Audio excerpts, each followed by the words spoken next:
And so you might have heard that message, recording in progress. So here we are, the 8 dimensions of wellness. Oop, hold on now, don't trip on me. There we go. All right, so we're talking today about 2 different forms of wellness. Our presenter today, she's going to primarily focus on financial wellness, but we'll talk a little bit about occupational wellness as well. So here it says, the first wealth is health. And so when you guys hear financial wellness, we would like to hear from 1 or 2 people. What thoughts come to mind when you hear financial wellness?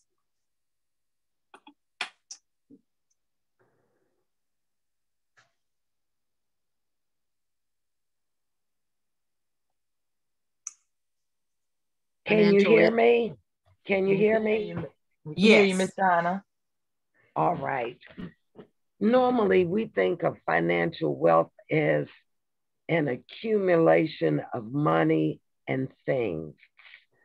However, my experience has provided me with the wisdom to know that just what you said about our health is the most important aspect of living, because without that, all the financial wealth is just nothing we can look forward to. Sickness and dis-ease does not discriminate. But if we stay in the Word of God and do His work through our different nonprofits and with using good sense in spending our money, the financial wealth can mean different things to different people. It can mean an accumulation of money and things, but it also can mean peace of mind, knowing that we can have the resources to take care of the things that we need. Absolutely. That's great. Absolutely.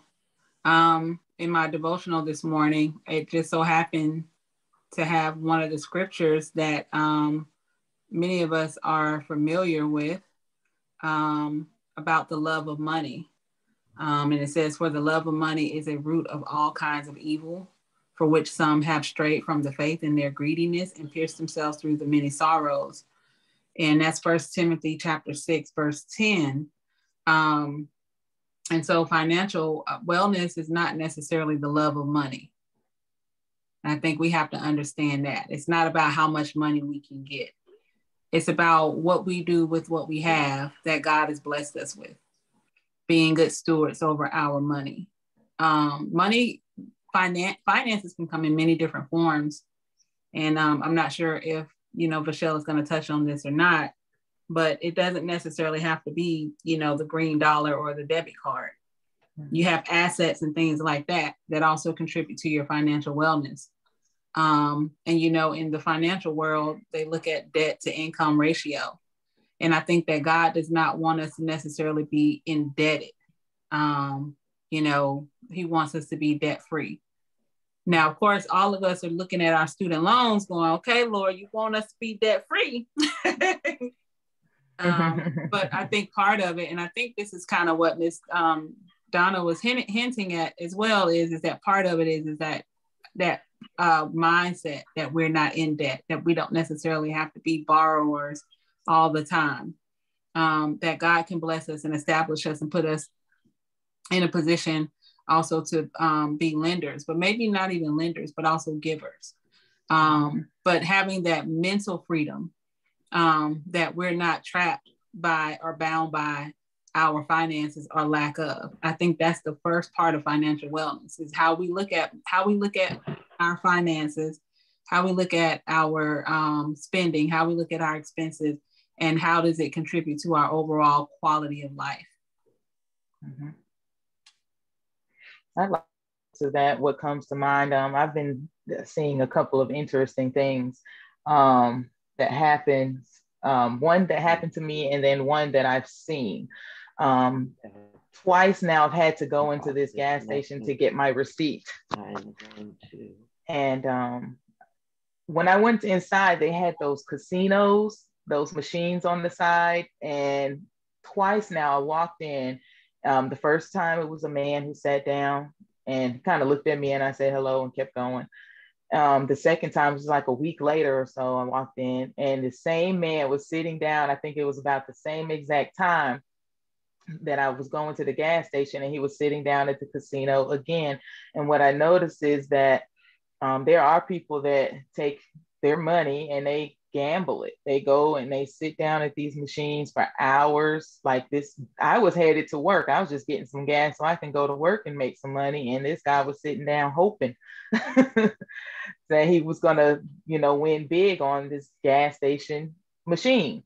And so that was one thing that I saw when we talk about financial wellness. I think that has a lot to do with mental wellness as well.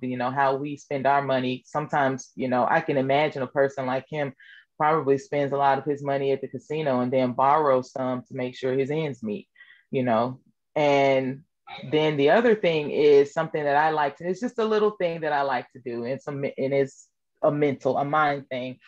But when I see coins on the ground, we had a coin shortage in 2020, but even before then, I see coins, pennies, nickels, dimes, quarters. I'm going to pick it up and I put it in a bank, like a little bank. And I mean, I've gathered hundreds of pennies, nickels, quarters, dimes. Sometimes I've found $5 bills, $20 bills, just things people don't pay attention to the ground like I do. But one day I found a quarter. And the quarter that I found, I just put it up on the counter in my kitchen. I didn't put it in the bank.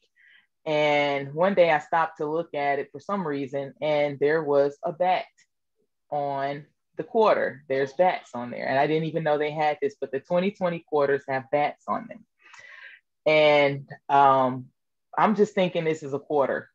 I mean, it's weird because it has the bats. It's, the coronavirus. They say it started from bats and everything. And then I go and I look it up to see what the quarter means. And I find out that there are people that had quarters just like that up for auction. And they were getting anywhere from $225 to $400 per quarter. And I was like, I just found $400 on the ground. And so that's a thing, a part of my mind. And what I think that, they say, what do they say? A penny saved is a penny earned. So if you drop your penny, I just earned your penny. I just earned somebody's $400 by picking up the quarter they thought that was worth nothing. And I just wanted to point those things out. Just the person at the casino spending all of his wealth in the casino and then possibly having to borrow or what he calls probably rob Peter to pay Paul. And then now the others who feel like they're wealthy enough to throw coins out, they don't need them. So I see a hand up. I think somebody has another thought about that. Miss Gloria Clowers. Hey, Miss Clowers. She might have just been waiting. Okay. But yeah, go ahead, Tangi. I'm good. I just wanted to let y'all hear about that because it was interesting to me. Yeah. So what about occupational wellness? And this is like our workplace or our businesses. What thoughts come to mind for you guys regarding occupational wellness?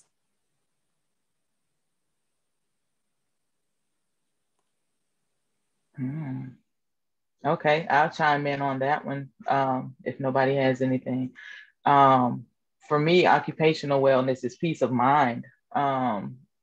It's, working or not considering it work, doing something that is lucrative. It does pay you well so that you can take care of your finances and so on and so forth. But it's also something that pays you back in spirit and in your mind and also in your body.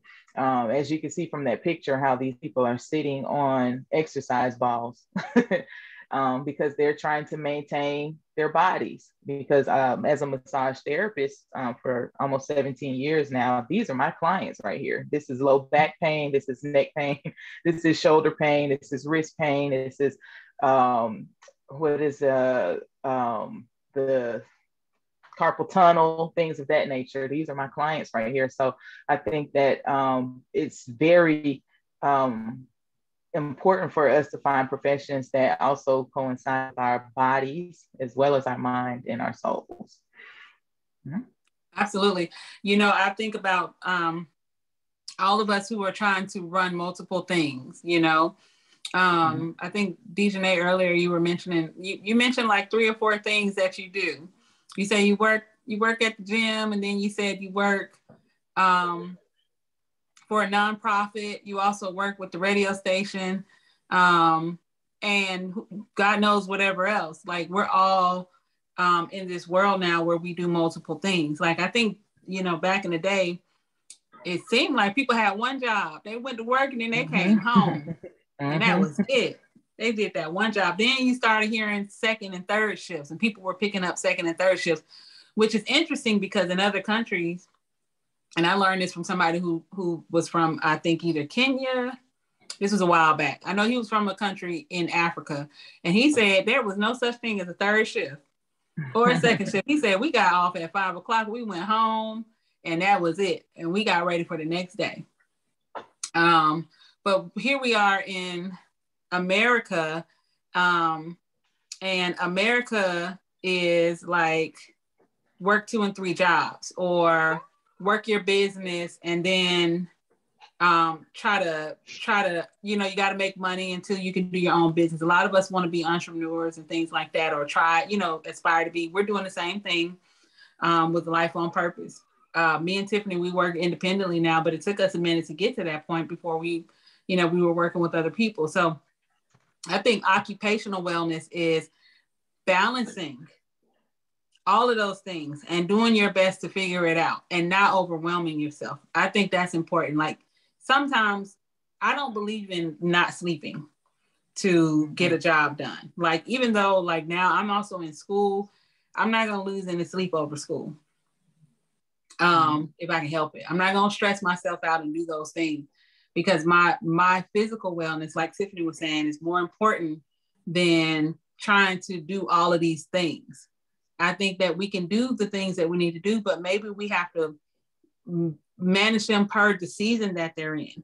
This time around, it might be to do this and put all of your energy here. But then if another season comes and you have to shift your focus and then come back to it if it's gonna grow you towards your occupational wellness.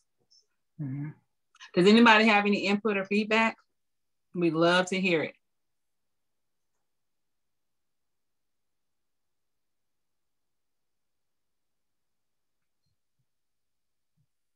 I was gonna say, Tangi, I think you're right. I think that, you know, when we go back to scripture, when the parable of the talents, when people have multiple talents and God wants to see us use our talents that He's given us. I think that part of it is learning how to balance all of those different talents, and that we are we're not creatures that are just given one thing to do. We can do multiple things. And even though we have short days, our days seem like they're short, but like you said, to put it in a perspective of come back to it later, you know, some things, it's just not important to try to complete one task 100% when it, you know, something else might be important. Just learning how to balance it all is, you know, that's something I think we've been asked a lot. Like, how do you guys do it all, running the different businesses and doing the different things that we do? And then, you know, it's not tough. I mean, it's about learning how to prioritize. Number one is what's priority. If you prioritize it, then the other things, it'll be okay for it to sit over here. And then don't get to a point where you become complacent and it sits on the shelf, you know, for years and years to come, and you never get back to it. But don't fluster yourself. Don't get into a position where you feel like you have to do something on everything all the time, every day, and then you become stressed. So that was a good point. Okay, so we're going to move right on into Ms. Vachelle. Are you ready? I'm ready. Sorry, guys. I got a cough. Maybe it's sitting out the allergies, but excuse me if you see me just like sucking on stuff. Okay, so not your lunch. You're not eating your lunch. No. Hall's cough candy. Okay. Okay. Well, Right. I am passing the virtual mic on to you. Perfect. Perfect. Hey, I'm going to share my screen.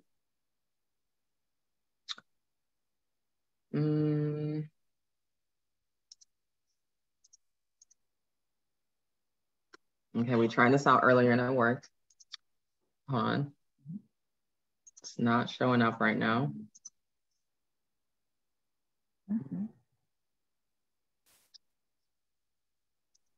Okay, what do you guys see? We'll see the pink and green rectangle. Okay. Okay. Let's try that again. All right, now it showed up. Perfect. Here we go. All right. So today, what we're going to be going over together, honestly, is very simple. Not complicated information.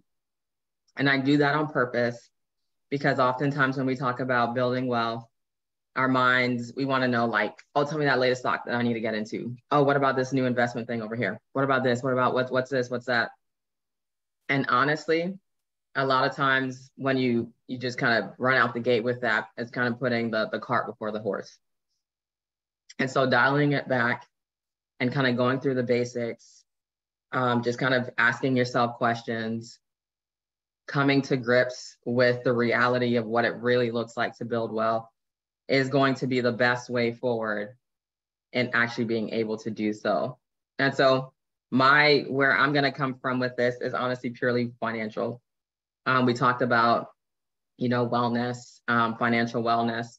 And yes, this is one piece of that larger puzzle. There's so many things to factor in when you're building your wealth. But like I said, today, I'm going to be focusing a lot more on just the financial piece of it. And so before I start into it, I want to ask you guys, what do you hope to get out of today? Like, what did you log in to this workshop for? What were you hoping and still hope to be able to learn today? And I don't necessarily want you to answer that out loud. You can write it on a piece of paper. If you feel like it, send it in the chat box. It's all good. But I really want you to think about that. So I'm going to give you like 5 seconds.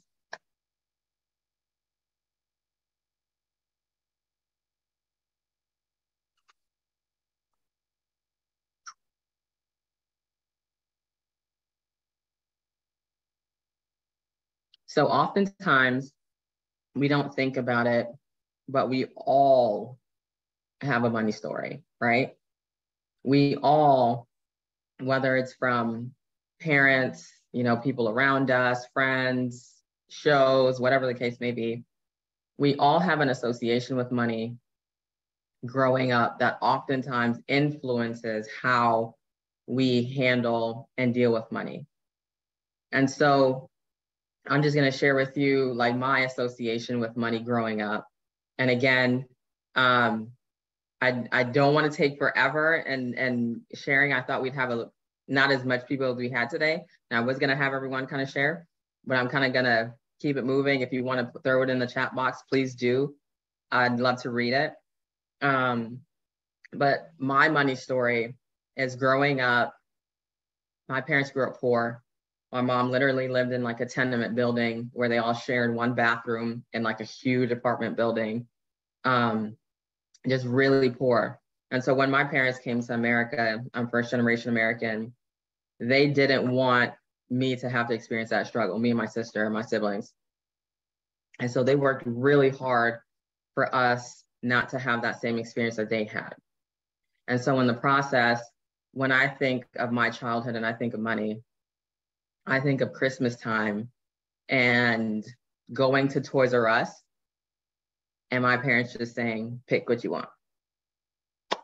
Walking down the aisles and just like, hey, just throwing stuff in the baskets. There was never a scarcity mentality of money growing up.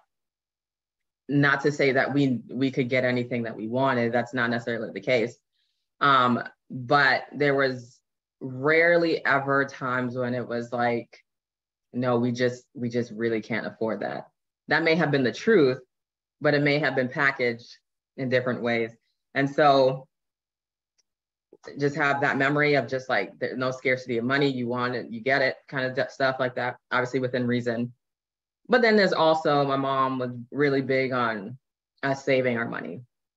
And so I remember also having a piggy bank and saving my dollars and trying to figure out how much I can conserve it and use somebody else's money. I was notorious for having my little sister pay for my things growing up. Horrible, I know. But those are my associations with money. And so in one sense, that was a good thing. But in another sense, it also didn't prepare me for adulthood the best way that I could have been prepared. And so I like this quote where it says, money should never change one's values. Making money is only a report card. It's a way to tell how you're doing. And so money is an amplifier of your values, right? If you are really, you just love serving people, always want to help. When you have $1, you're going to help, right? But that may look small. That may be 10 cents. That may be 50, maybe the whole dollar. When you have $100, that may be $50 or whatnot. And when you have 100,000, that's just going to look different. The point is that it's going to amplify what is truly important to you and what your values are. I see 2 hands raised. I don't know if that's in relation to what I'm saying or it's just kind of stuck on the screen. So. Yeah, you can ignore. I think one of them is having I'm actually chatting with her. She's having a problem hearing, but I think it's her phone. Okay. And so it amplifies what's really important to you. And so, like I said, growing up, I didn't have a mindset of scarcity of money. Money was always available to me through college. Parents gave me the gas card, the whatever card. Like, I just never really had the opportunity to deny myself much. And again, I was always, in a sense, frugal. So it was not like necessarily I was over the top, but I never had that opportunity. And so when I got married, my husband had a different background than I did. And he didn't get to walk through Toys R Us and pick whatever he wanted. And getting married, I didn't have a job coming straight out of college, and he didn't either. And so that was a huge wake-up call, because I was still living the lifestyle of being at home where it was just a matter of charging a card, you know, where it was just a matter of like, hey, Dad, can I get this so I can just take care of this? Where it was just a matter of first car was a brand new car. And then moving into or getting married, growing up and realizing, oh, yeah, where's that coming from? What are we going to do about that? I realized that my values weren't sustainable. My values of whatever I wanted that I should get just because I wanted it wasn't sustainable, because I had to open the statement and see that credit card bill and be like, oh, snap, I bought that 3 months ago and I'm still paying for that right now. It robbed me from other opportunities. And so because my parents were really good at, again, providing for us whatever we needed and oftentimes wanted, I never saw the big picture of money. I just saw the immediate. And because of that, I made a lot of bad choices along the way to getting to the point where I'm at today. And so Paul says in Philippians, he says, I know what it is to have little, and I know what it is to have plenty. And in any and all circumstances, I have learned the secret of being well fed and of going hungry of having plenty and of being in need. And so I had the two experiences of whatever I wanted. And we live in the middle of Wisconsin and our thermostat's on 50 because we can't afford to turn it up any higher in the middle of winter. I've been on both extremes. And I found that the key to our financial success is that contentment, and knowing and putting that contentment in Christ rather than in things. Finding that those things, money is essentially a tool. It's a tool that reflects your values. It's a tool that helps you get to your goals. Money and the things that's not it. You're trying to fulfill something when you are doing those things, right? You're hungry, you buy food, you eat. You have to buy food to eat it, right? You need a roof over your head, so the money provides that for you. And so finding out or figuring out and realizing that I had to be content in both was the key for me to, and my family, to be able to make those sacrifices along the way to get us to the place where we truly realized that money was just a tool. And so why is this important? Not just for me, but for everyone here today and for everyone who exists on this planet. It's because your choices today, like what you do today, affects your opportunities for tomorrow, point blank. What you do today creates the opportunities that you are going to have tomorrow. In my position, I get, honestly, the privilege of sitting down and talking with people in all walks of life. But it's especially heartbreaking sitting down with those who are entering into, the third act of life, I like to call it, retirement or whatnot, and realizing that they never made those choices earlier on in life to give them opportunities later on in life outside of just working until your body decays, right? So what you do today truly, truly affects what happens for you tomorrow. Because again, I know we have people on here who have kids, no kids, whatever. I mean, eventually your baby's got to go to college, right? So what are you doing today about that? There's going to be a medical bill coming out somewhere. What are you doing about that? You're going to grow your family. What do you need to do today to make that happen? Some of you have passions and gifts and skills that aren't being utilized because of the choices that you're making today, right?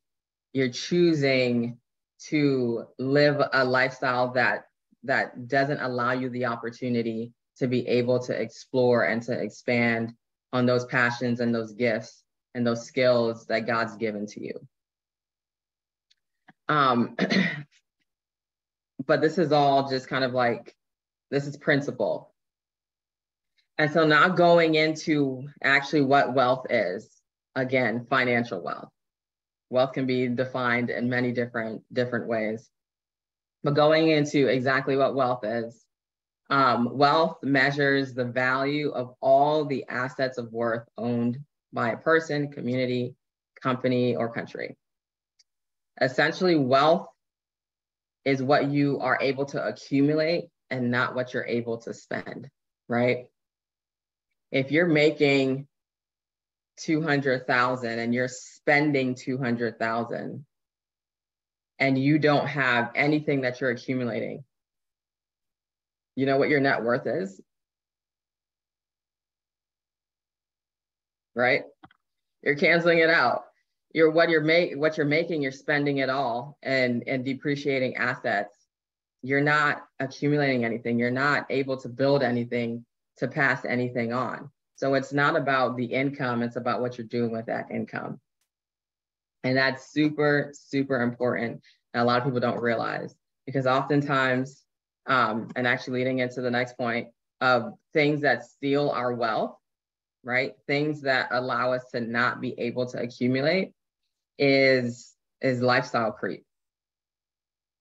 Are you guys familiar with lifestyle creep? When I think of that word, and you guys probably don't know. Yes, Tiffany? Oh, no, go ahead. I'm sorry. Okay. When I think of the word lifestyle creep, I think of the word or the song by Luther Vandross. It has nothing to do with lifestyle creep, but I don't know what it's called, but it's like something about creeping. Yeah, there you go. That's fine. I remember that song. Lifestyle creep. That is like the number one stealer of your wealth. What is that? It's oftentimes I get people come in and say, if only I made more money. If only I made more money, I could be wealthy. But realistically, what's happening is as you are making more money, you are spending more money, right? So you started out, straight out of high school or college, you're making $20,000 a year or plus or whatnot, and your lifestyle is $20,000 plus a year. And then you put the time in, you get either a raise or another opportunity. Now you have experience under your belt, so you get more money, you're making 30,000+, and then your lifestyle turns into 30,000+, and then you get 40, and it just keeps going from there. And that's why I always emphasize it is not most of the time the amount of money that you're making. It is usually the choices that you are making with that disposable income. And it usually starts out small, right? It's not like, but I don't do anything. I'm always at home. Like, I'm not doing anything, right? It starts out with little things like, instead of that cheap pack of ramen noodles from the grocery store, right? Well, now I can afford to go to the Chinese store and get lo mein, right? Because they make it better.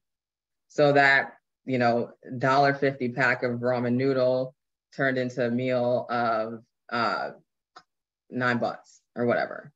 And I'm not advocating that you eat ramen noodles. I'm personally not a fan. I think it's gross. And there's a lot of other cheap food that are better. That's better. But that's a main one that people like to do. Or your car, right? Now you can afford a bigger payment on your car because you're working so hard. So now you need a more reliable car to get to where you're going.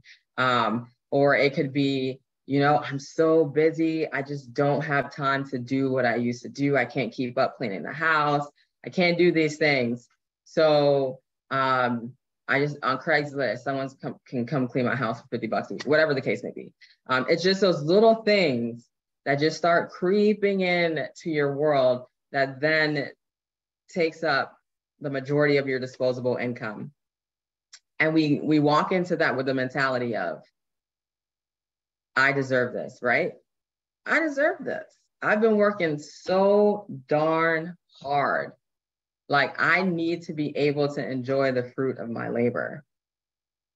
And so then you make those choices. But I would push back with, you deserve not to live paycheck to paycheck. You deserve not to continue to fund these multi-million-dollar and billion-dollar companies and pay them for their profits to go up, right? You deserve to, you truly do deserve to see the fruit of your labor, but not in the way that's not going to give you that return. And so don't get caught up in that lifestyle creep.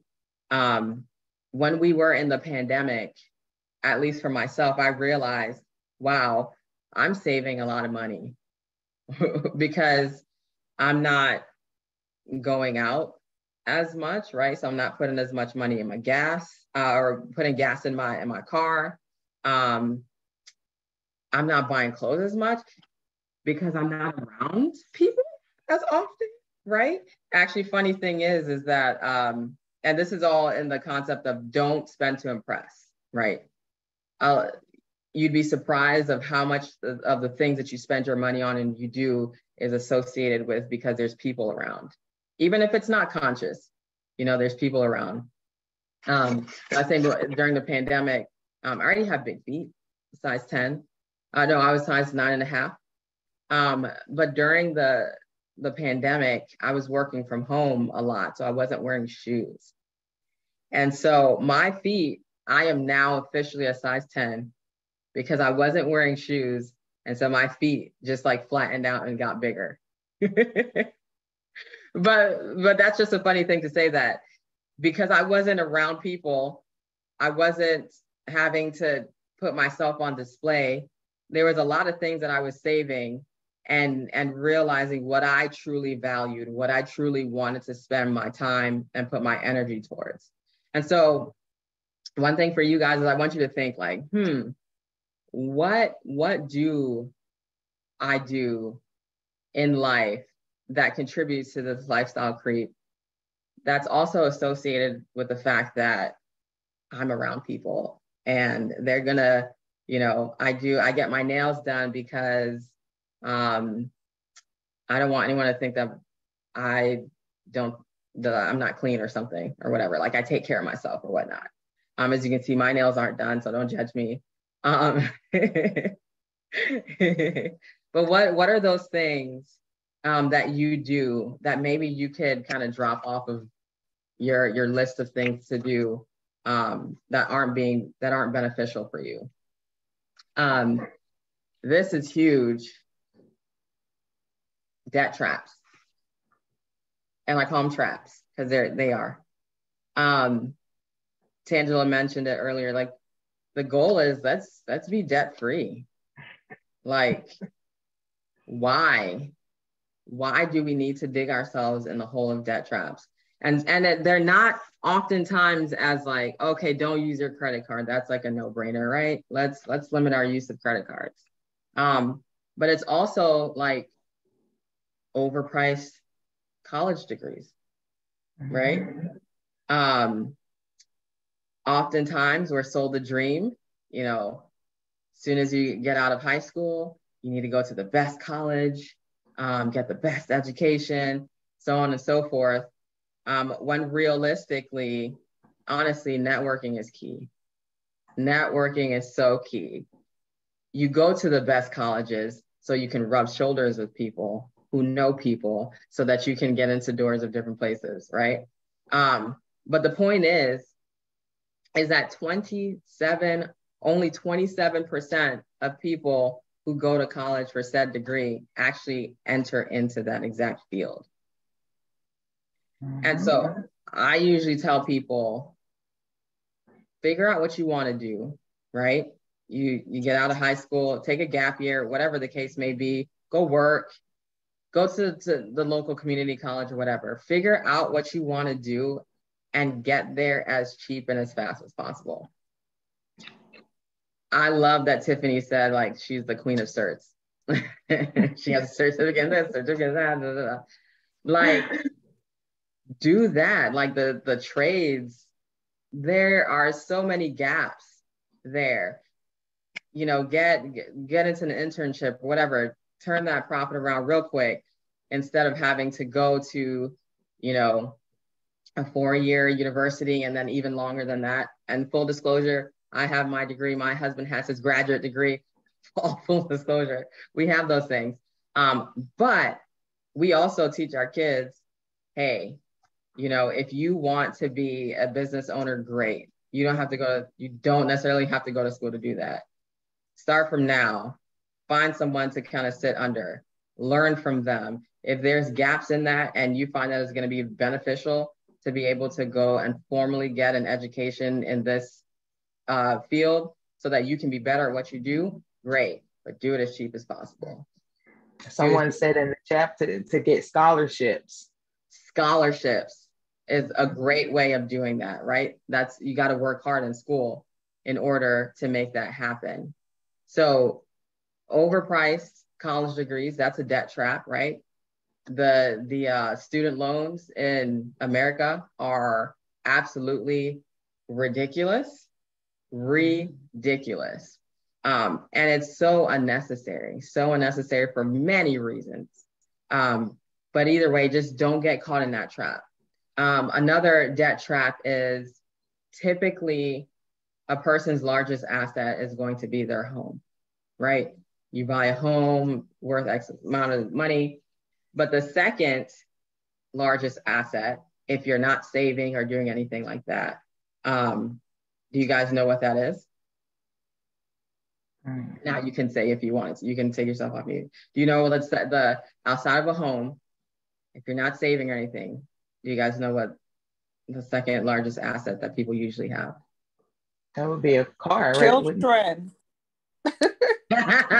Children. Children are an asset. Children are asset, and they are very expensive. Very expensive. But it's your car. Your car is typically your second largest asset after a home. And that's a debt trap as well. Typically I hear a lot, but I need a safe, reliable vehicle to get me to A to Z. Used cars aren't it, all that good stuff. I've had new cars and I've had used cars, and I've had to put gas and oil and change tires in the new one and the old one. Like you can't, you're not gonna get away from that. And so having high car payments, the average car payment in the US, can anyone guess what it is? I would say it's about a little over 500 now, today's time, for a brand new car. The average between both, yeah. So average between both, I would say maybe $450 to $500 a month. I'd say 800. 800, okay. On average? Yeah, the average. Well, the average is actually between both is 600. So the average for new is going to be over 7. For used, it's going to be around 5. Like, so the average cost for a vehicle is $600 a month.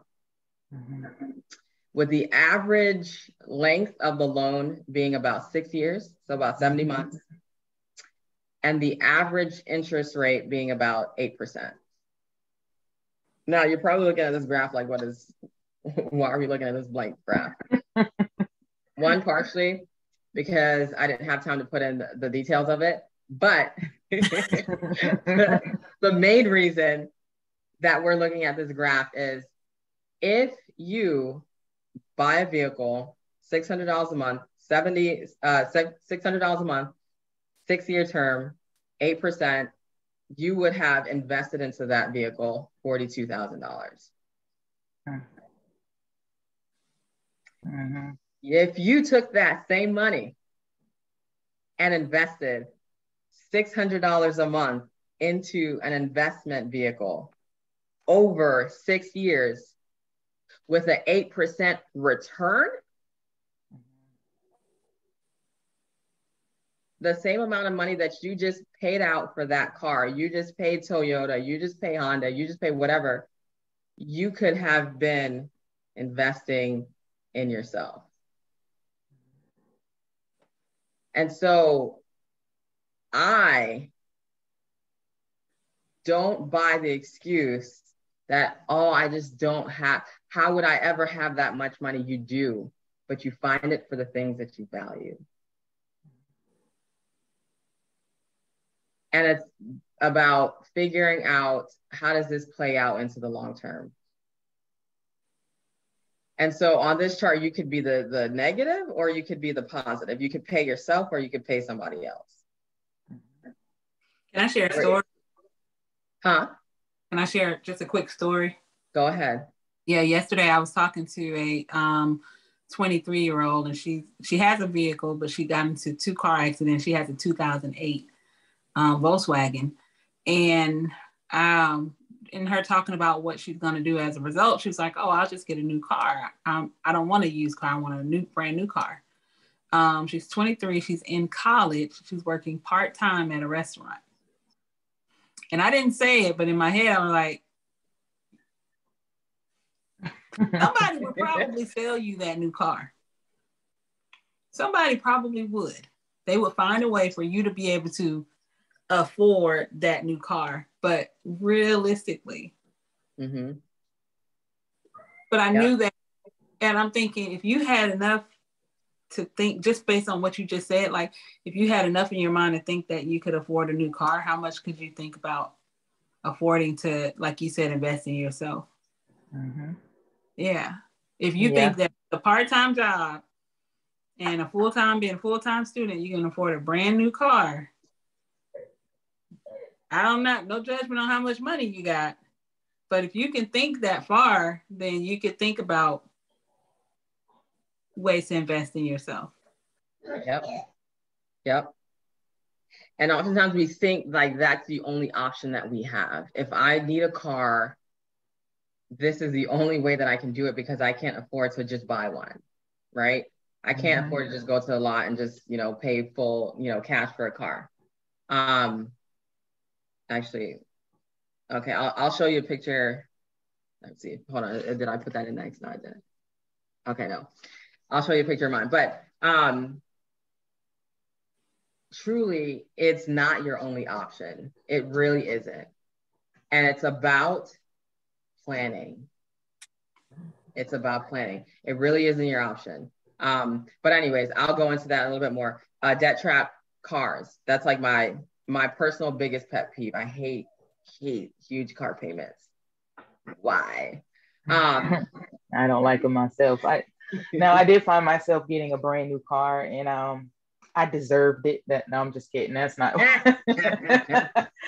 But I did. But I went through. I have several paid off cars. I am like paid car off queen. I mean, I would buy a used car that was in a reasonable year with a reasonable amount of miles on the car. I would go no more than 3 years for the loan, and I didn't want to go over more than $330 a month for it. Pay the car off after 3 years, and then as long as that car is still getting me where I need to go and doing well, I will keep that car until it's and just before it's done, now it becomes my trade-in, and then it becomes a way that I can invest in as using it as a down payment. Now I've gotten rid of the burden of having a car that's not going to be reliable anymore, and then I'm able to take on something, a new loan if I have to. And this is 6 years apart at the very least. But now I do have my first brand new car, and the car note, of course, is a lot higher than $330, and the loan is a little bit longer. And what I learned and noticed is that as the years go by, that they're locking you into loans longer and with higher amounts. And so I'm 3 years in now, and I'm used to being done with this. So yes, I got a couple more years ahead, and it just looks kind of crazy to me. So it does feel like a trap, like thinking that far ahead, trying to make sure that you're going to have at least maintain that amount of money comfortably, to finish paying that car off. Yeah, you get caught in a trap. Like especially the used car market in this season is pretty insane. It's pretty insane. But like I said, it's a matter of knowing, all right, in 5 years, 6 years, whatever the case may be, we're going to need a new car. We're going to need a vehicle. What do I do, right? Why does this matter? Because your choices today affect tomorrow. What do I do today to take care of 6 years from now? What do I need to do? Pay for what you have today. If you have a car note today, and that cars last anywhere from 6 to 10 years, it just depends on who's driving. I do a lot of driving. I go to in-home clients, and most of my clients live, 20, 30 minutes away from me, or maybe even more. And so I have to think about maintaining what I have now and being prepared for the future when it's time to go to get the new car as well. Yeah. And it's not an easy task. It really isn't. I'm not here to say get rich quick. It's easy. It's not. It's really, what I'm telling you is this is work. And there's no way to avoid that. There's just no way to avoid it. You can do stuff and get it quick, but dig yourself in a hole, or you could put the time in and figure out how to stay on the surface. But another debt trap is too much house, right? Our goal is we, want to own a home someday, or we do own a home, or whatever the case may be. And they tell you, you qualify for $500,000, right? And so when you go out to get the house, because you deserve it, right? You work so hard, you need the space. You qualify for $500,000. So you spend every penny of that $500,000. Mm-hmm. No, you do deserve to live a peaceful, whole life, right? And that's not the way. You do deserve to not live paycheck to paycheck. You can get into a house and not have to be house poor. Another debt trap is using the equity in your home, right? You've worked so hard paying off $100,000 or whatever the case may be, and then you turn around and use it and put it and use that as credit to put back into your home, which again, depending on the details, you can get up to 80% back of what you invested, blah, blah, blah, blah, all that stuff. But the thing is that you just spent so much time getting yourself out of that hole and then digging yourself to go right back into it. And you're not necessarily leaving. You just want a nice toilet. Don't fall into that debt trap. Another debt trap is vacation and lifestyle, right? Again, you deserve it. You need to go on that vacation. You need those toys. You really don't. Those are traps. And this goes back to, what are your values? What truly are those things that matter to you? Because that's going to be the thing that informs, or should be informing, the decisions that you make with your money. Not having a plan is also a stealer of wealth, right? You wouldn't want to invest in a company or even your time, not just your money, that had no plans whatsoever. They're just like, hey, we're just going to figure this thing out as we go. Like, we would look at a company like that and be like, I don't think you're going to last very long, right? So why would we run our lives that way? Why would we not take the time to put a plan together? And I don't know who to credit this quote to, but I'm sure you hear it all the time. But if you don't have a plan, you actually plan to fail, period, right? You don't have a plan, you plan to fail. And so without preparation, without budgeting, without having a plan, without having goals, lifestyle creep, debt, right? Because every emergency is a debt. Every emergency is a debt. Without having a plan and implementing that plan, you can never find yourself getting out of that hole completely. You're not able to assess your risk, right? Because if you sit down and you think about it, of like, what could go wrong if I did this? What could go wrong if we use that whole $500,000 on this house, right? Now, like, 80% of our paycheck is going to the mortgage. What happens if a pandemic happens and money's not coming in? What happens, right? So not having a plan is going to perpetually keep you in a place of not being able to build wealth. And so those are all the Debbie Downers, right? Like, what? Lifestyle creep, debt, not having a plan are the Debbie Downers of anti-wealth, of not being able to have the ability to build wealth. But the exact opposite of those things that we just talked about, the first thing that you need to do in order to build wealth is live below your means. Live below your means. Whatever you're making in income, no more than 80% should be going towards maintaining your life. If you're spending over that 80%, you need to reassess. You need to figure out, what can I cut? What can I do in order to start to realistically be able to invest back into myself? What do I need to do to make sure that I'm doing something that's sustainable and that my future looks bright? Yes, there are sacrifices that are involved in doing something like this, where only half of your paycheck is needed to take care of your basic needs. Yeah. Yes, there are sacrifices, but are they worth it? Because what's the alternative? What's the alternative to not making those sacrifices right now? The alternative is paycheck to paycheck and not being able to build your wealth. That's the alternative. And so we do the same thing. The definition of insanity is doing the same thing over and over and expecting different results, right? Mm-hmm. We keep doing the same thing, and like, oh, why isn't it working out for me? Why isn't it working out for me? Because we're 2 + 2 is 4. Like, that's just what it is. That's what it is.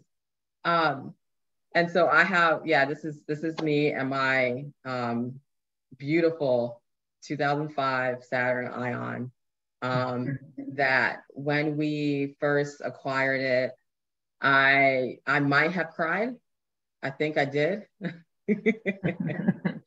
Because my brand new car that I got out of high school, my wonderful husband got in an accident. It was totaled. He was okay, thank God. It was totaled. And we were in a space where we could not replace that car, but we needed a vehicle. Mm-hmm. And even though at that point we had started on our financial journey, we had started budgeting, we had started doing these things, I always drove a brand new car. And so it was one of those come to Jesus moments for me, where I had to think, we can afford a car payment. We can. But when we say yes to that car payment, we're saying no to these other things. Mm-hmm. Am I willing to trade off saying no to those things so that I can continue to drive a decent car? And I knew the answer was no, and I think I cried. I was like, Jesus, why? That car, we still have it today. The windows don't go down. The heat doesn't work in the winter sometimes. You can see the hubcap is gone in the front. We have 2 kids. They're always in that vehicle. You see my son's sticker on the back window. Like, it's just not the greatest. It's not the prettiest car. It really isn't. But it's been a faithful car. Mm-hmm. And because we said no to putting ourselves into the debt trap of getting a new car, of having a car payment, we were able to continue to live below our means. But along the journey in living below our means, that sometimes meant we didn't have internet at times. When we first got married, I had to think, I came from a home that there was a TV in every corner, right? Cable, all that good stuff. Got married, didn't have the same cash flow. And it was like, do we get internet, or do I want cable? Do I want to be entertained to death? And at that time we could afford internet, but there were other times where we moved and it was like, yeah, we're gonna have to go to the library. The library is our friend.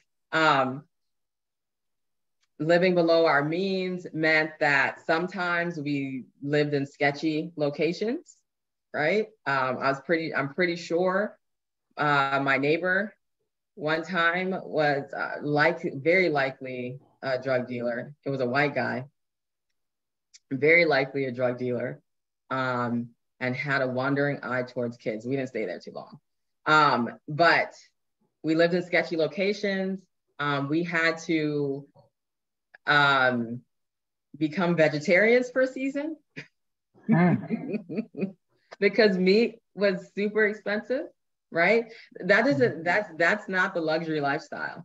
That is not the luxury lifestyle at all. But we had to do those things for a season so that we could stay living below our means, so that we can have the capacity to be able to invest in ourselves.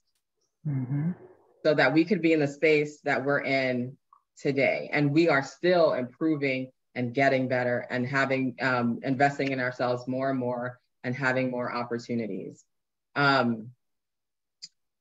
Millionaires, honestly, self-made millionaires, you would never know that they are, because their wealth is not in the things that are depreciating, the things that you can see and that are flashy and stuff like that. Honestly, if I come in contact with a person that they just like, their outside appearance just oozes that they like to spend money, for me, that's a red flag. For me, that's like, yeah. Passing the black card that only has $25 on it. Yeah. Like that's not it. That's not it. Because I see and I work with people who I know that they can go to sleep at night because they don't have to think about, am I gonna be able to pay my bills? And their house, like you walk into it and be like, wow, is that furniture from 1935? Like, did you inherit that from your grandmother? Because okay, this is a tough conversation, and the reason why I say that is because I'm wondering if other people are thinking like me, like, and I know those are examples, but at the same time, I can't help but to go, do I go that deep into living below my means? Like, do I got to cut out certain foods just to save $1? Like, I can't, you know. Well, I mean, I can relate personally because, you know, going through some tough times, I don't feel like it was tough. I feel like it's about strategy. For me and my family, we went through the whole mortgage crisis thing where we ended up losing our home back in the mortgage crisis. But back in 2010, when we were fighting to keep that home, and sometimes the gas would have to be off, and we found those little heater fans. They're the ones that some people keep under their desk. And I turned one of those on. We had a huge bedroom, and I turned one of those fans on to keep the house warm. And when I tell you we were sweating, but our gas bill was like around $50 a month, and our light bill, it only went up just a smidge just from having that heater. And this is through winter months, and it snowed and everything at that time. We had, I think it was Snowmageddon at the time here in Atlanta. And so at that time, we were using the heater fans, and I found that like it kept my gas bill low because I'm not using the gas for heat, and I am using electricity, but you're using a minimal amount of electricity. But we were toasty. When I tell you, some days I had to get up and turn that little fan off because it will warm the whole upstairs of our home. And so we just found different strategies to do, you know, to continue, I guess what you would say, the lifestyle. Because of course we don't want to be in the house freezing cold in the winter. We think about that. Some people had to leave the stove doors open so that they can warm their homes, you know, during the winter months and stuff like that. So yeah, Tangi, I do believe that we sometimes have to go that route where we, you know, it may not be meat for my family, but it was the heat. Turn the gas down, put on the little heater fan, and that saved us a couple $100s a month. Yeah, you know. And the key thing is that it's for a season, right? Because you're not doing that right now, Tiffany, right? Like, right. Oh, I still do it now. I still do it. I save my couple $100. But are you saving? Are you saving, like saving as in I didn't have to spend that money, or are you saving as in this would have cost me 100, but it only cost me 50, so let me put these 50 over here in the savings account? Well, I wouldn't say that I'm necessarily. I would say, yeah, I am saving because number one, if I have to scrounge up $200, you know, $250 a month for the gas bill versus, keeping that $200, or even if I only had 100 of it, that's something I kept in my pocket, and maybe put a little bit of it into the electric bill. You know what I'm saying?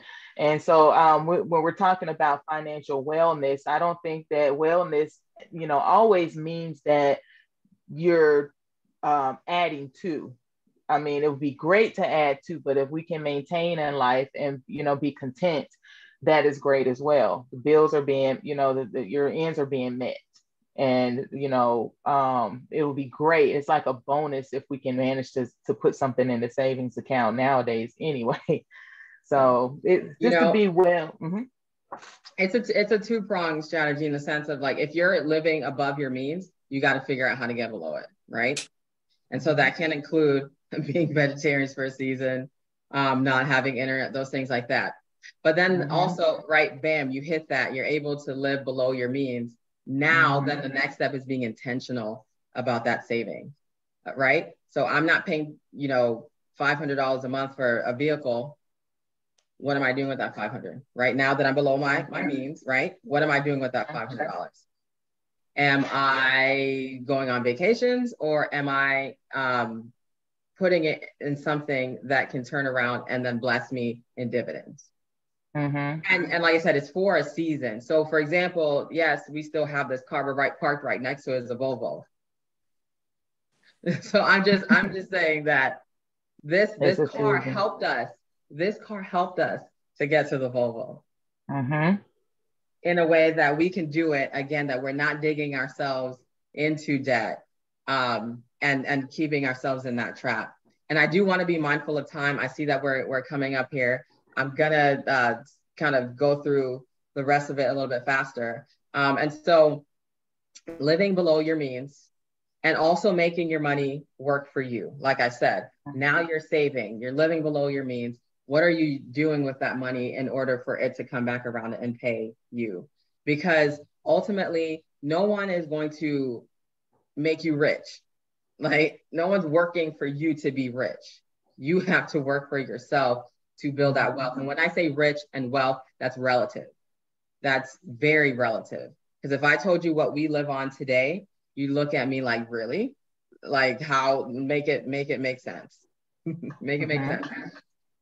Because it's relative to everyone's situation, your cost of living, blah, blah, blah, blah, blah, blah. So I would never put a number on here like, you need to get $1 million, right? Because that may be adequate for one person and not for another person.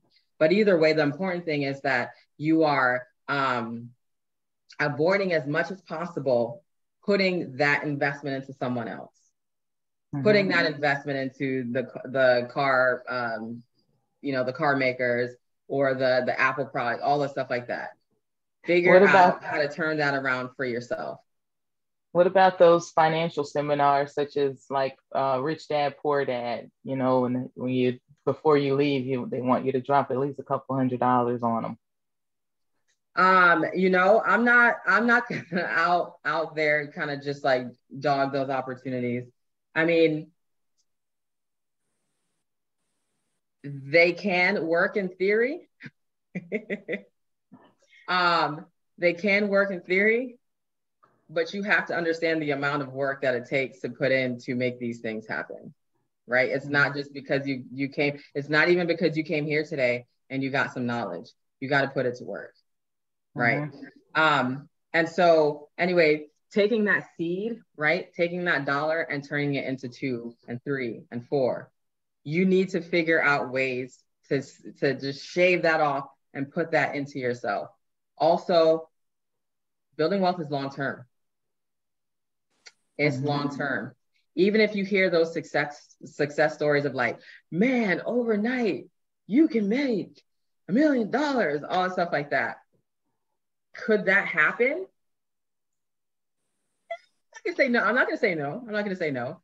There's a smidgen of an opportunity that could happen. But even if it did, whatever that process was, there was a lot of work that went into it. A lot of work up front. It's not just like click a button and things are going to happen for you. You need to figure out that it is going to take a lot of time. It's going to take a lot of work. And you also have to build that diversity of time, and investments and taxes and all that stuff like that into that process.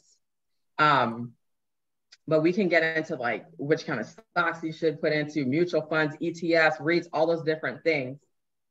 But the way that out the gate that you can start to invest in yourself is simply one saving, actually put money in your savings account, but also take advantage of your company match.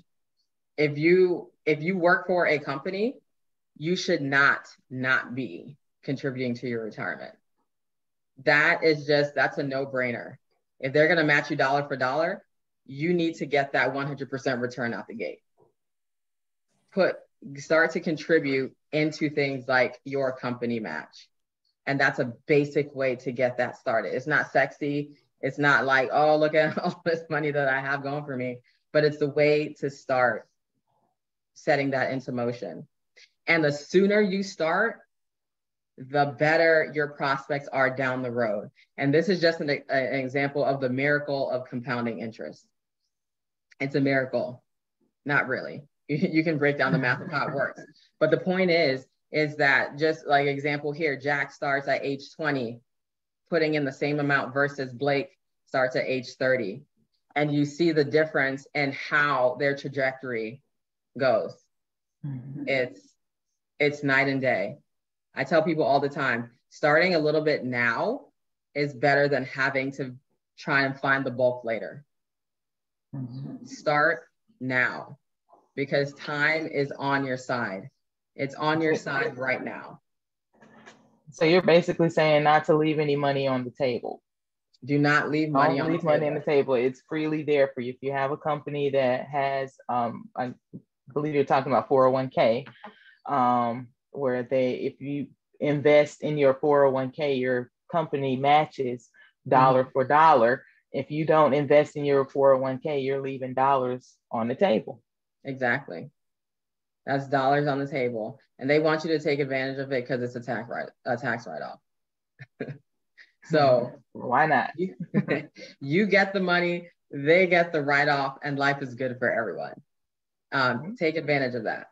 Also talked about a stealer of wealth is not having a plan.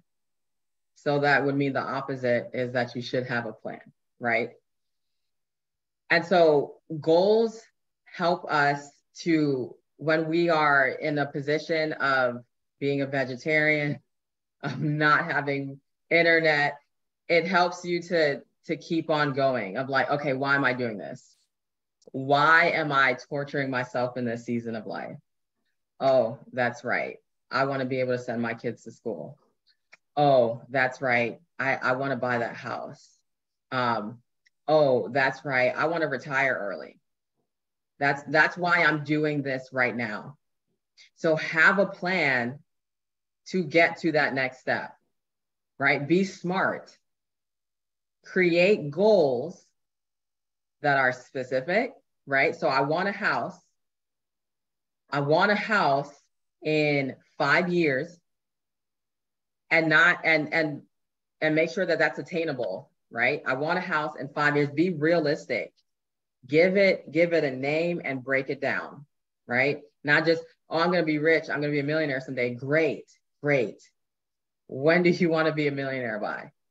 Awesome. What are you doing right now to be able to get to that point?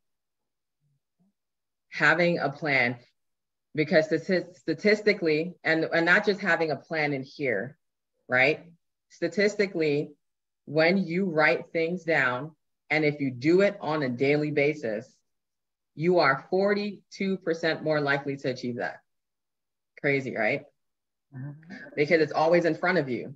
It's always in front of you, rather than like, oh, that's right. I haven't thought about that in 6 months, and I've done absolutely zero to get to that next step in the last 6 months. Versus if you write it down, I want to get that house. I want to retire early. Oh yeah, that's right. I want to retire early. I shouldn't have gone to Xi Jinping's today, right? Oh, that's right. I want to retire early. Oh, that's right. I shouldn't have got, the Mercedes G500. I think that sometimes we look at the little numbers and don't realize how they add up.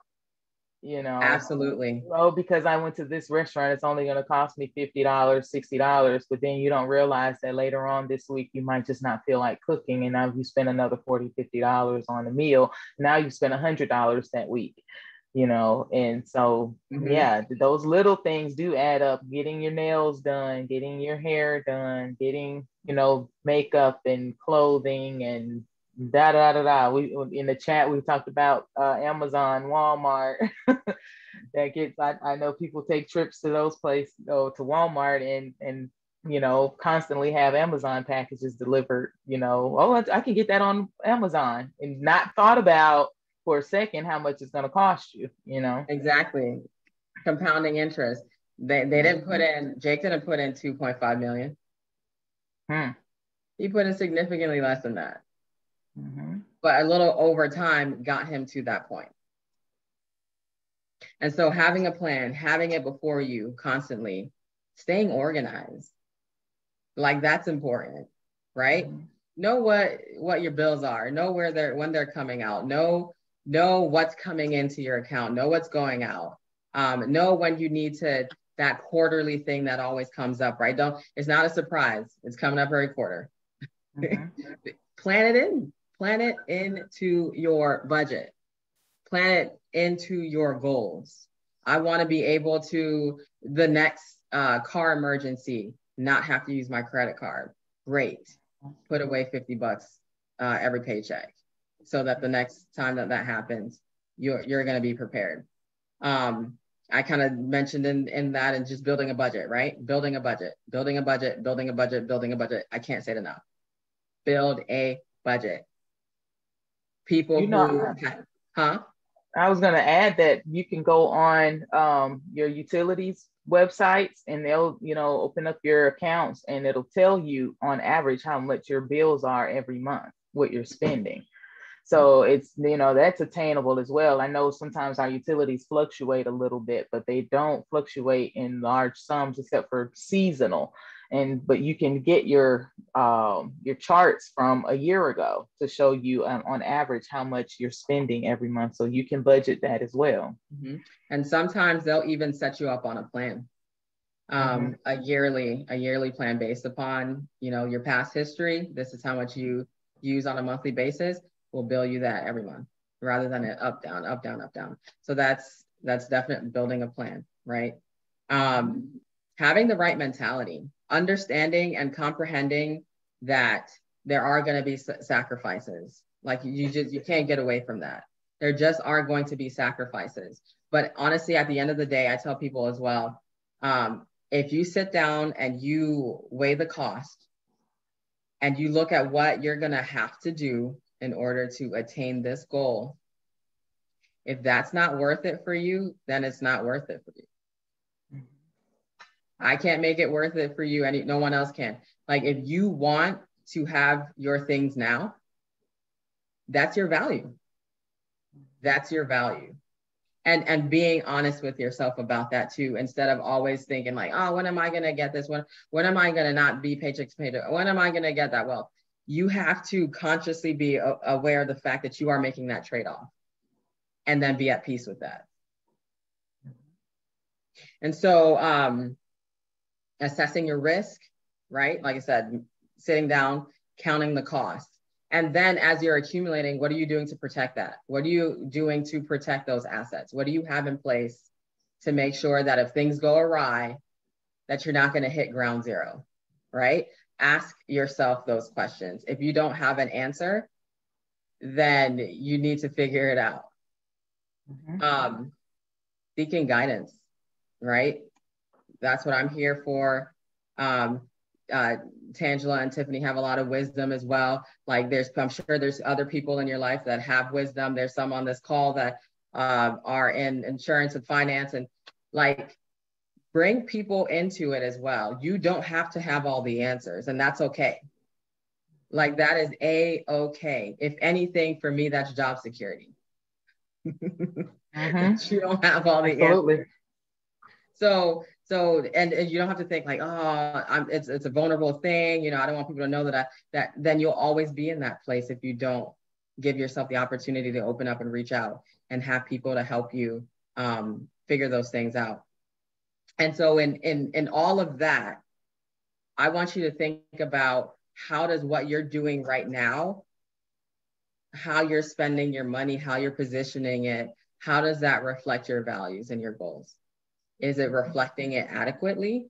Are you sitting there thinking like, I need to change that? Great. Like, I want you to think about those things. And then, do I have another slide after that? Oh. Ultimately, at the end of the day, like I said, wealth is a product of time, planning, and hard work. Period, point blank. Time, planning, and hard work. So I want you guys to walk away from this, if for nothing else, thinking like, wow, I have work to do. Mm-hmm. I'm not going to tell you to go invest in TIC stock and all that stuff like that, because that's when you're baking a cake, you got to do things in order for it to come out, right? Yeah, there's flour, there's baking soda, there's eggs, all stuff like that. But if you don't have the right proportions, you don't do it in the right order, your cake's going to come out looking a little lumpy and not as tasty. And so walk away from here thinking, you know what, I have work to do, and that's okay. Because personal finance is 80% behavior and 20% knowledge. Without work is dead. Exactly. And so I want you to write down, because I had you write, what did you want to learn? One, what did you learn? And what are you willing to change today? What are you willing to change today? That's the end of my presentation. I do want to offer myself as a resource. I'm a financial, Got a couple questions in the chat, by the way. I just want to let you know. Okay. I am a financial advisor. I love working with people and helping them build a plan. As long as you're willing to do the work, I will sit down with you and hang with you, because ultimately I want people to succeed around me. And I'm not telling you something from a place of journey that I haven't walked through. I've walked through this and I am still walking through this. And so I also want to share that wisdom with you. And everyone's situation is different. So there's no like one size fits all. Do I have, okay, I never sent Tangela my contact stuff. I did fill it out and I didn't send it back. I can do that in the chat box, I guess, after you take back over. I can put my contact information in there. But you can also message me directly or whatnot. What I find that works best is if you give me your information, because life happens, things, get on the agenda, and then it kind of gets put onto the back burner. And so I would love to meet with you as soon as you have availability, we have availability, and we're able to just kind of sit down together and build. So thank you. Okay, so real quick, there was a question. Yeah, she had two questions. I'm going to read the first one.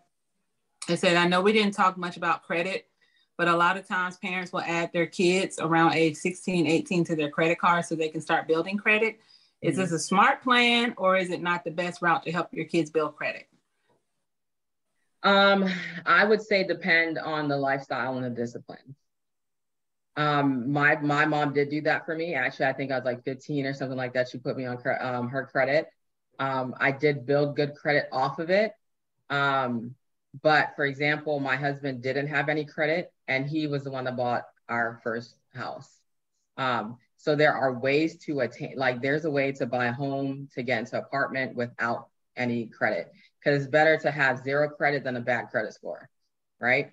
And so if you're gonna put your teenager on, you need to be intentional about building those good habits, like paying off the balance at the end, not just like, let's just put stuff on so you can have a credit score. It has to be teamed with good discipline, and the credit score is not the end all be all either. Credit companies are going to start coming for your kids at 18, no doubt. They're going to start sending them mail. If they go to college, they're going to be posted in their college campuses. So it's important to begin to teach them about credit, whether you do it by adding them to your credit or just basically allowing them to understand and know, what credit is and what it's used for. It's important. The next question, she said, earlier you mentioned that when we make more money, we spend more money. Usually when I get a raise at work, I will increase the amount that I deposited into my savings account. So for example, instead of doing $50 per paycheck, I'm doing $80 per paycheck with the raise. Is this the best method? Because when I do that, I don't even feel like I got a raise because the money is already going somewhere else. LOL. No, that is great. That's a great method. That helps you to reduce your lifestyle creep, essentially, right? Like I said, most self-made millionaires, most self-made persons of wealth, that's exactly what they do. If they get to a lifestyle of 50,000, and even if they're making 250, they live a lifestyle of 50,000, right? And the rest of that is going into things like savings accounts and investments and real estate and different things like that. So that's a great process. So I would encourage you to keep doing it. All right, good job, Miss Tanisha. So we didn't hit on investing, but somebody earlier was hoping to learn more about how to make money from the money that they already have. So I guess my first go-to would be investing, right? Mm-hmm. Yep, investing is key. You can also do it so in real estate and so on and so forth. But investing, especially, like I said, starting out in your 401k is the easiest way to do that, to kind of get started. Like, open up that investment account, look at what you're invested in, see what the trajectory of it, see what the risk, your risk tolerance is versus what you're putting your money into. Usually they have like, I don't know if you can't call them calculators or whatever, but it like sliders and things that show you like, hey, if you invest this much, theoretically you would have this by the age of this. And you can just kind of play around and just kind of get a sense of how it works. There's a lot of ways that you can kind of dig into your work 401k that most people don't even pay attention to, but that's a safe way to get into that and start that. I wouldn't put more in there than I'm being matched. Mm-hmm. So if they're matching you 3%, great, do 3%. There's a reason for that. I don't know how much time we have to get into all that, but at the very least, don't put more than they're matching you, because there's other ways and opportunities for you to invest that money and see greater efficiency out of it. Okay. I'm gonna briefly read through this because we are at our time limit, and if anybody has to log off, I do understand, but we want to do a formal wrap up. And before we do that, we thank you so much for all of the information that you shared with us today. I think it's a lead into more conversation to come. So Vachelle, I know you mentioned that others can give you their contact information. If you do have a form of contact for them, if you can put it in the chat for everyone so they can go ahead and write it down. You already got it. It'll be great. So here are some resources that we found useful for your journey, you guys. And these are some books that we recommend. The 21-Day Financial Fast, Focusing on Your Financial Future. Crown Financial is actually a program that a lot of churches use to help with finances in the church. The Year of Yes. Now, I might be reading a book by its cover, but I think we're trying to say no to certain things in this. So, well, this one is more about occupational. We were talking about the occupational. More of occupational, and then Business Secrets from the Bible, which is useful as well. Then we have this here is recommended businesses. We do, again, support individual businesses because what a lot of people are doing, if they have a business and they're also working full-time, they're taking the money from their business and they're using it to save. So it's because they have an income from another source. And so part of the reason why I have the businesses on here is to support them. But then the other part of it too is we have a couple of people that were on the call today, such as Miss Jeanette and then Miss Justina with Summer Hill, that have different organizations that we can connect with. Miss Donna as well. So if you guys want to look up any of these websites, these are people and businesses that we've connected with before. And these are some additional resources to your journey. And again, this is more so with talking about the occupational wellness as well. Okay, we're gonna do our virtual prize. And we'll have a recorded recap of this as well. So I know some of you guys but what I would suggest is if you can't write everything down, catch a screenshot of this information, and then you can go back in your phone if you're using your phone for this information. So I'm going to do the virtual prize and then we'll wrap up. I think I have everybody that was able to hang in there with us. Let me just make sure I'm not missing anybody.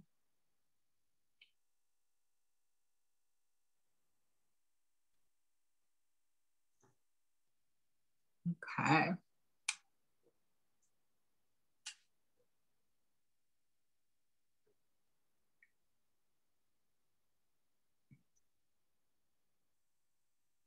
Oh, Layla. Congratulations, Layla.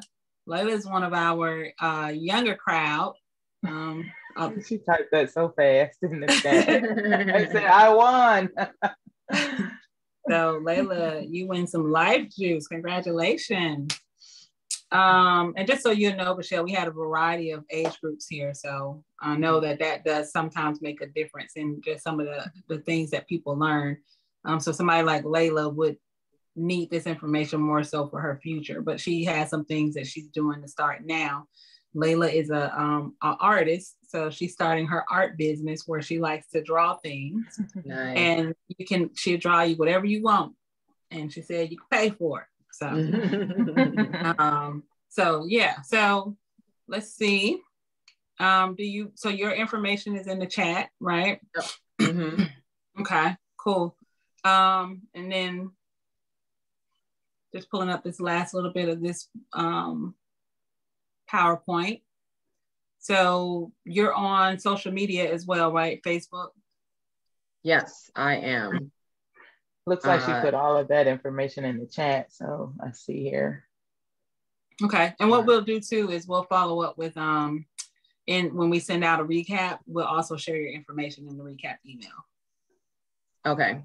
Yep. Not a problem. And I just want to cap real quick with why I emphasize so much like these points, when again, I know that people come because they want to know, like, you know, what do I invest in and all that stuff like that. Because again, it's oftentimes a cart before the horse kind of thing. And that's great. I can tell you what to do with that. But really, there's so much going on over here that it's counteracting what's going on over here. And so let's figure this out.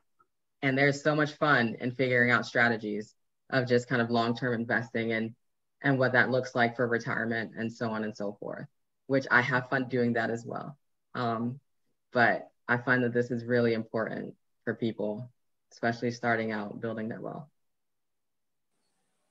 Awesome. Yes, I had experience with Vachelle myself with my family, and oh my goodness, all of the things that we have to do to just kind of rearrange, you know, things and put it in a better financial perspective. So, I mean, she knows her stuff, ladies. There might be a gentleman on here, ladies and gentlemen. We don't know. Okay, so this comes to the end of our wellness series for today. Again, we totally appreciate you taking your time out, Vachelle, and really sharing some insight on financial wellness. We truly, truly appreciate you. And I know there's one other thing you didn't mention about Money Canvas, but I guess when people connect, they'll talk to you about it. Yeah. It's a free financial service that will help you begin to budget It'll help you learn about how to manage your income versus your expenses and cut costs in certain places. So they give, I think, 3 free sessions regarding that. So that's something good for people to connect with as well. Yep. Any last words, anybody?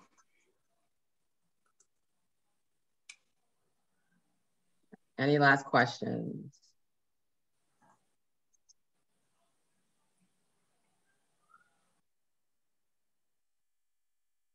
Okay.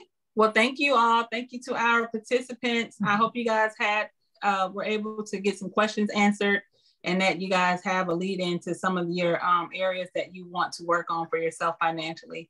You guys have a wonderful and blessed day, and hopefully we'll see you on October 22nd for our next round of the wellness series. Thank you, guys. Thanks, Miss Vachelle.